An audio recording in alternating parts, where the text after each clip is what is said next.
నమస్తే SR7 టీవీకి స్వాగతం. నా పేరు శబానా. తెగిన విద్యుత్ తీగలు, నేల కొరిగిన విద్యుత్ స్తంభాలు పట్టించుకోని అధికారులు. భద్రాద్రి కొత్తగూడెం జిల్లా దమ్మపేట మండలం తాళ్లమడ గ్రామంలో పాతూరు గ్రామ సమీపాన 10 రోజుల క్రితం వచ్చిన ఈదురుగాలులకు, వర్షాలకు స్తంభాలు సైతం విరిగి నేల కొరిగాయి. విద్యుత్ తీగలు కూడా తెగి రోడ్డుపైన పడిపోయాయి. వ్యవసాయ పనులకు ప్రజలు నిత్యం అటువైపుగా వెళుతూ భయభ్రాంతులకు గురవుతున్నారు.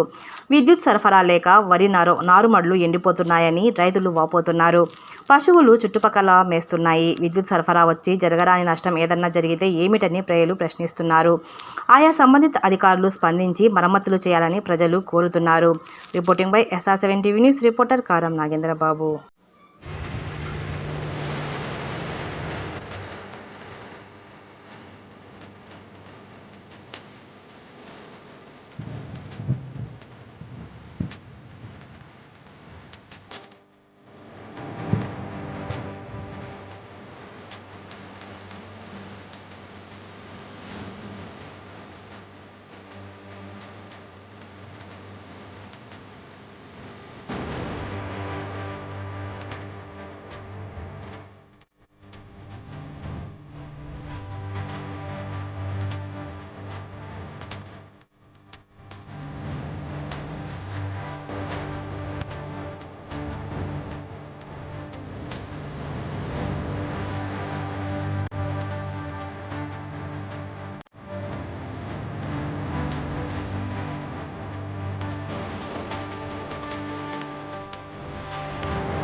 స్తంభాలు కరెంట్లు మొత్తం పడిపోయినాయి.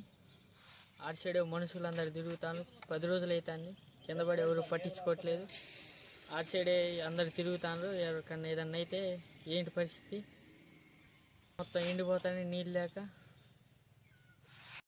ఒడ్లు మేకలు అందరూ అటే తిరుగుతాను. ఎవరికైనా అయితే ఏంటి పరిస్థితి అసలు? ఈ కరెంటు బాగు చేయరు. ఎప్పుడు చూసినా అట్టే ఉంది. 10 రోజులు అయ్యింది. మరి ఎప్పుడు బాగు చేస్తారా? తుక్కు గిక్కు అట్నే ఉంది. ఎప్పుడు కొద్దిగా అయితే నా మీద పడేది, ఇరిగిపోయిన స్తంభాలు పెట్టి నా మీద పడేది. కుడిచి పట్టుకొని వస్తున్నాను నేను. సరేనా? వచ్చి అది గేద ఇరుక్కుపోయింది. అది వైర్లో ఇరుక్కుపోతే నేను అట్లా తెప్పలు పడి తీసా.